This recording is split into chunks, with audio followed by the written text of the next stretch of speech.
Salut à tous, c'est Smartech. Aujourd'hui on se retrouve pour un nouvel unboxing. Ça fait longtemps que j'en ai pas refait.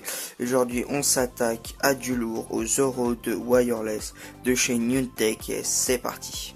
Sur l'avant de la boîte on retrouve qu'il a une puce qu'il est NFC, Bluetooth, etc., etc. Sur la tranche gauche et droite on a la marque et bien sûr les caractéristiques en différentes langues. En ouvrant la boîte, ici il y a marqué Open. On ouvre, en fait c'est par magnétique. Ici on nous explique les différents modes pour les boutons. Et ici les principales caractéristiques du casque en lui-même. Et la bête est juste là. Alors protégée par un fil plastique, mais on va tout de suite l'ouvrir. Pour accéder à ceci, en fait, il suffit juste d'ouvrir juste ici et de prendre par la languette. Et on va voir ce que vaut le casque. Alors le casque, le voici. Alors moi je l'ai pris en noir et rouge parce que je trouvais qu'il était plutôt sympa. Alors au niveau d'ici, on a on a le port jack juste là. Ici on a le petit bouton power. Et là les petites LED qui nous dit le chargement où ici il est connecté. Et sur l'écouteur droit, ici on a monter, baisser le volume, appuyer 2 fois pour passer à la musique précédente et appuyer 2 fois pour la musique qui était avant.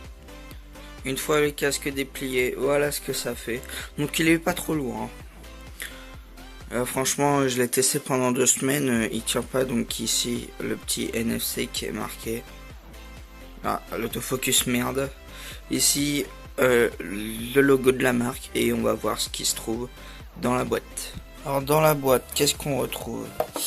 On retrouve la petite pochette. Alors je ne sais pas trop comment vous décrire la matière, mais ça fait un peu effet cuir. Mais en tout cas, la pochette est très agréable. Par contre, la poussière, regardez bien, la poussière est présente, alors que je l'ai pas mal mené, hein. On va reposer ça juste là. Dans la boîte, on a quoi d'autre? On a un câble jack vers jack. Et juste là,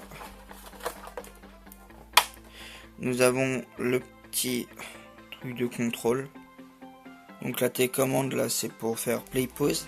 Mais ce qui m'a déçu sur le câble, qui est pratique car il est plat, donc il ne s'en mêle pas, bah, c'est qu'on peut pas monter baisser le son. On est obligé de mettre la main dans la poche et d'appuyer sur le bouton de volume sur le téléphone. Donc ça c'est dommage de votre part. Et bien sûr, comme d'hab, on retrouve la petite notif, mais ça, on s'en fiche. Alors, reparlons du casque. Ce casque, esthétiquement, il est très bien réussi. Les bords et les finitions sont très bien pensés. Aussi, j'aime bien la petite matière. En tout cas, je l'ai testé. Ça va faire 2 semaines qu'il est avec moi. Et je le trouve très agréable. Je l'ai testé en transport en commun. On n'entend pas ce que disent les autres, donc ça c'est très bien. Bon, je mets pas la musique à fond, hein. Mais par contre ça, j'ai peur de ça. Alors attendez. C'est au niveau de juste là. Ici, pour replier le casque, ça fait un petit clac.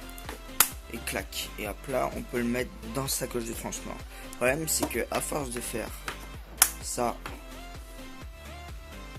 et ça, ben, j'ai peur qu'il se casse. Donc après, je ne sais pas ce que vous en dites.